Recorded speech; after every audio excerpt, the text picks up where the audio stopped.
Thank you, JD. Right, so he gave me a lovely introduction. My name is Penelope. I am a physician, I'm a pediatrician. I'm also a certified life coach, and I'm also an actor. And I know that that makes no actual sense.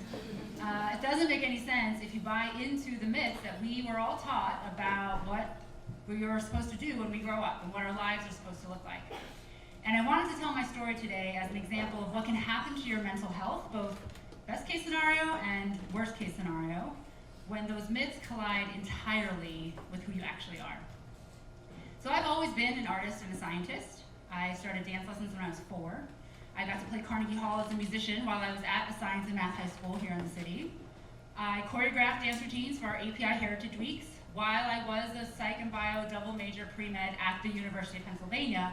And I never questioned any of that. That all made perfect sense, right? I totally bought into the myth that we should practice guitar, clarinet, piano, dance for 5 hours a day, but never consider performing an actual career, right? I never doubted the myth that there are really only 5 career choices for us first generation born Asian Americans.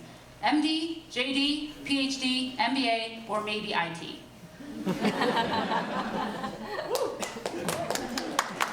Right?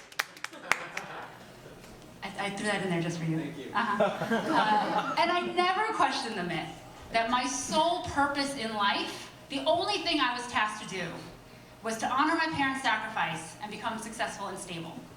And growing up, these myths made total sense to me. I mean, they gave me a path, a direction, a focus, and I followed them blindly, without question, without any dissonance, until I got to medical school and residency. Because then I was working 100-hour weeks, 6 figures in debt, and I had to focus. But while my classmates wanted to go and spend extra time in the microbiology lab, I wanted to go to the dance studio and choreograph something. And while my colleagues were getting more and more excited about taking care of patients independently, I wanted to run off to LA and audition for TV shows with my friends. So this was the first time that these myths that I grew up believing to be true about who I was, what I was supposed to enjoy, what my life was supposed to look like, were ringing completely false. And I did not know what to do about that. And I also didn't have anyone to talk to about it, because I also bought into the myth that we don't talk about such things in our family. You don't talk about doubt or confusion. Who cares what your personal interests are when you have these myths to follow? So I didn't know what to do. I didn't have anyone to talk to about it. And what that started to do to my own mental health was it started to make me think that there must be something wrong with me. Right? Because we've all heard some version of the myth that our parents walked through 12 miles in the snow without any shoes to get to school or to work to give us what? A better life. Right? So how selfish and ungrateful was I to dismiss and disrespect that sacrifice, to want to run off to La La Land and be an actor? I mean, how stupid could I be? How dumb of an idea to think that I could be an artist, when I should be grateful and humble to be allowed to participate in the world's most noble profession of saving lives, and in my case, saving children's lives. Oh yes, there had to be something wrong with me. And what that started to do to my mental health is it started to make me hate myself. I hated the fact that I was no longer the perfect little Asian girl, and I couldn't fit myself back into those myths.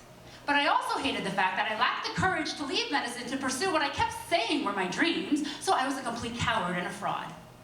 And ultimately, I realized that every day I was just an absolute failure. I was failing to live up to my parents' expectations. I was failing to live up to my own. I lacked courage, I lacked conviction, I was selfish, and I was ungrateful. I was so full of self-hate and confusion and isolation and desperation that one night, after a really miserable shift in the ER, I found myself driving to the foot of a bridge. Because I felt like living like this, knowing that I would never measure up, I would never be good enough, I would never be strong enough, I was failing everyone in every way, every day. Well, that was a form of death anyway, so why the hell not? Now, I didn't jump, thankfully, obviously. But when I came back from that brink, I had a decision to make. And the decision I made, Andrea, you may want to cover Amelia's ears, My 4-year-old niece is in the house. The decision that I made, quite frankly, was to fuck these myths. Woo!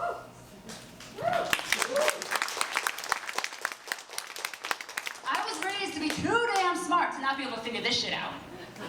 And I've spent my entire adult life figuring out how to do both. How to build what I call my and. How to fulfill my own passions and dreams, as well as honor my parents. And it has not been easy. And I've definitely gotten some weird looks from people, including my family, but I've also lived an extraordinary life. I've been on national commercials. I literally have saved dying children. I'm standing in front of you now. And most importantly, I have never again looked at a bridge. So having survived that, and having somewhat figured it out, I have made it my mission to help other Asian Americans and other people who might be struggling through this. And that meant me learning how to help people in a way that went beyond just writing a prescription or ordering a test. So I became a certified life coach. Now what the fuck is that? I know. So a life coach is different than a therapist, and that is different than a psychiatrist. A psychiatrist goes to medical school, they do a residency, and they can use medication to balance out your neurochemistry. Just like a diabetic needs medication to balance out their insulin and glucose levels, you may need medication to balance out your dopamine and serotonin levels. We would never call a diabetic weak, or that they have a character flaw, or all they need is a positive attitude to adjust their glucose levels. Then why the hell do we buy into the myth in our Asian culture and society at large that things like depression, anxiety, OCD, and all these other neurochemical imbalances are weakness, are personal flaws? It is a myth that is completely false, that needs to be debunked, and psychiatry can help you get back to balance. Therapy provides a safe, confidential, non-judgmental space for you to process all of the things that, again, our Asian culture and society at large says that we should never talk about. You can't talk about your family skeletons at home because that would be disgraceful and bring us dishonor. You can't talk about the fact that you didn't get the promotion and now your confidence is crushed, or that a heartbreak has ruined your life, because that would look weak. But in therapy, you can. In therapy, you can lament. You can grieve, you can rage, you can scream and cry and process all of the things that have happened to you to get you back to a place of neutrality. And then there's coaching. Coaching first presumes that the first 2 steps are already done, so you are balanced, you've processed, and you start to work with a coach when you are ready to dream, and when you're ready to build. And it is amazing. I have seen clients do amazing things when they finally tap into their own truth, their own strength and wisdom, couple it with our cultural values without getting crushed by the idea of what it has to look like. It is possible. It is absolutely possible to have filial piety and still honor your own abilities and talents. It is possible to bring honor and respect to your family while still being true to yourself. It is possible to have your and. I'm living proof that it's possible, and I do this every day with my clients, and I love it. It is so fun.